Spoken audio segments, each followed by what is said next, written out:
আজকে হচ্ছে একবারের জন্যই পটুয়াখালী ছেড়ে চলে যাচ্ছি। অনেকদিন এখানে থেকেছি, প্রায় ৩ মাসের মতো এই শহরে থেকেছি।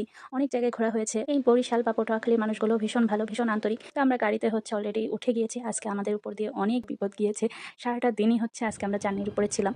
আমরা হচ্ছে পটুয়াখালী থেকে বরিশাল যাওয়ার পরে শুনতে পারলাম যে আমাদের যে গাড়িতে হচ্ছে বাসার মাল জিনিস হয়েছে, ওই গাড়িটা অ্যাক্সিডেন্ট করেছে। এখন এই যে আমরা বরিশাল এইখানে আমরা হচ্ছে নেমে গিয়েছি।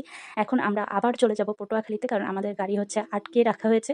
গাড়ি ছাড়তেছিল না। এখানে প্রায় আমরা ১ ঘন্টার মতো ওয়েট করছি যে গাড়ি ছাড়ে নাকি। পরে শুনলাম যে গাড়ি আর ছাড়তেছে না। এটা হচ্ছে বরিশাল বিশ্ববিদ্যালয়। এখানে একটা স্টুডেন্ট অ্যাক্সিডেন্ট করে মারা গিয়েছে।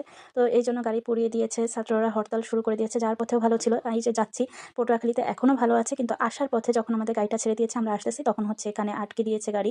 তো তখন হচ্ছে ১১টা বাজে। আসার পরে দেখলাম যে সেনাবাহিনীরা এসেছে, তাও হচ্ছে ছাড়তেছে না। তো শুনলাম হচ্ছে আজকে আর গাড়ি ছাড়বে না। তো আমরা হচ্ছে এখান থেকে স্টুডেন্টদের কাছে শুনে শর্টকাট রাস্তা দিয়ে চলে আসলাম। আর আমাদের গাড়ি হচ্ছে প্রায় রাত ১০টার দিক ছেড়েছিল বরিশাল থেকে। তো এই হচ্ছে আজকের জার্নি ছিল।